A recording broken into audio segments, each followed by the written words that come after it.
galera, tudo bom? Tema de hoje, reino protista específico, que a gente vai trabalhar protozoários e algas. Reino protista, quais são as características?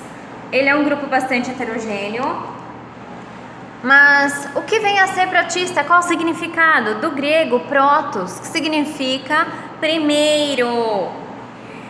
A maioria desses protistas tem uma vida livre, tá? Vivem em associação com outros seres. Nutrição e reprodução dessas espécies são bem variadas, tá? Temos a classificação, são seres microscópicos, são classificados em uni e pluricelulares. Eucariontes possuem núcleo organizado e também um DNA. O que é DNA, gente? Relacionado com material genético, hein? Não pode esquecer. Os protozoários, galera, eles são unicelulares. Mas não é porque ele é considerado unicelular e heterótrofo que ele tem uma simplicidade, não, tá? Ele é muito mais complexo. E os protozoários unicelulares, eles são maiores se a gente comparar a uma bactéria, tá? Eles são maiores, eles são mais complexos. Não vamos nos enganar aí, falando, é um unicelular, deve ser menor. Cuidado! Certas partes das células são chamadas de organelas, tá? E o que elas fazem? Elas se encarregam de fazer a função como a digestão, locomoção e excreção. Então, digestão, locomoção e excreção, tá? São diferentes espécies.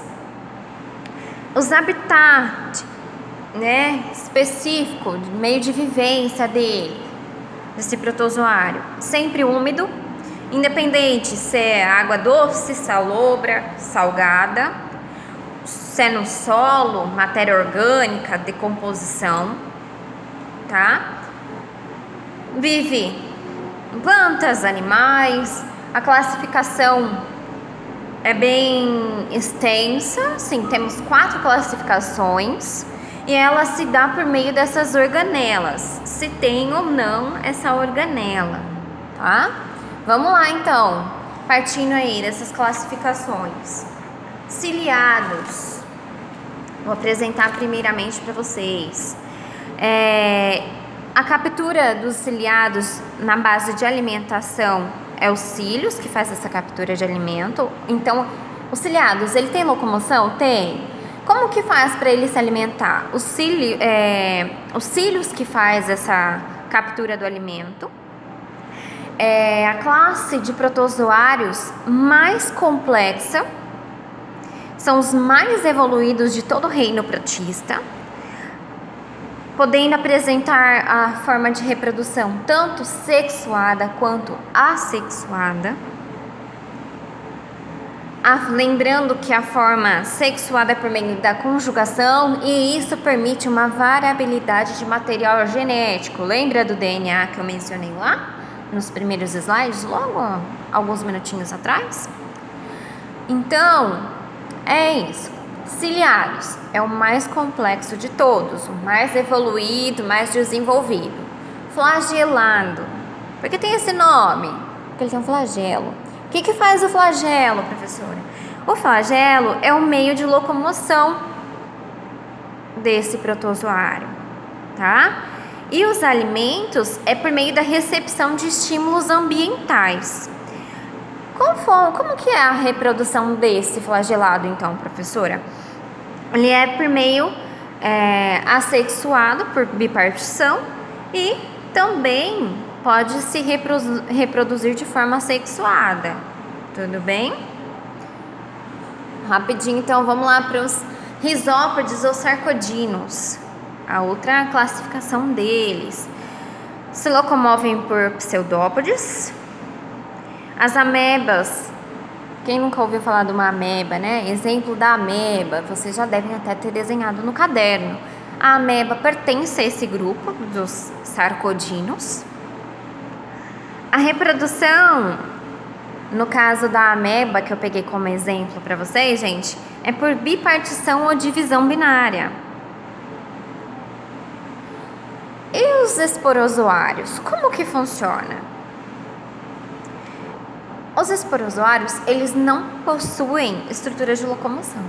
Ele é bem parecido com os ciliados, mas os ciliados, ele tem os cílios. Não sei se vocês conseguem captar aí, né? Esse daqui, os esporozoários, eles não possuem esses cílios. Acho que tá até nítido para vocês.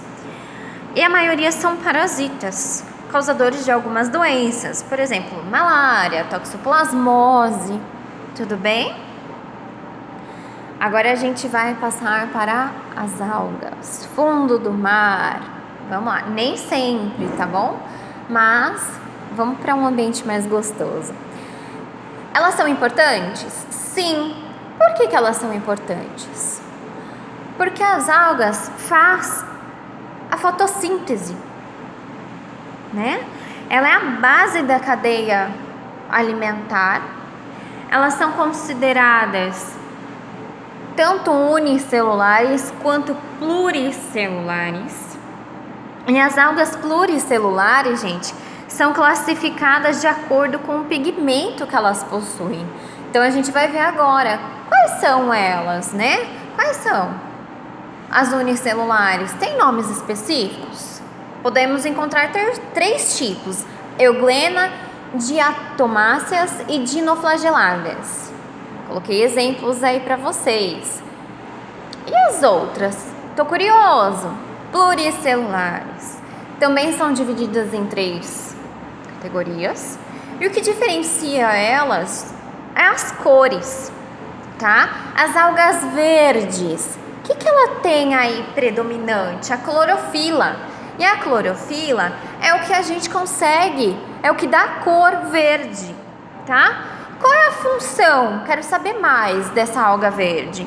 Ela faz o equilíbrio ecológico do oxigênio na nossa atmosfera. Entretanto, as algas vermelhas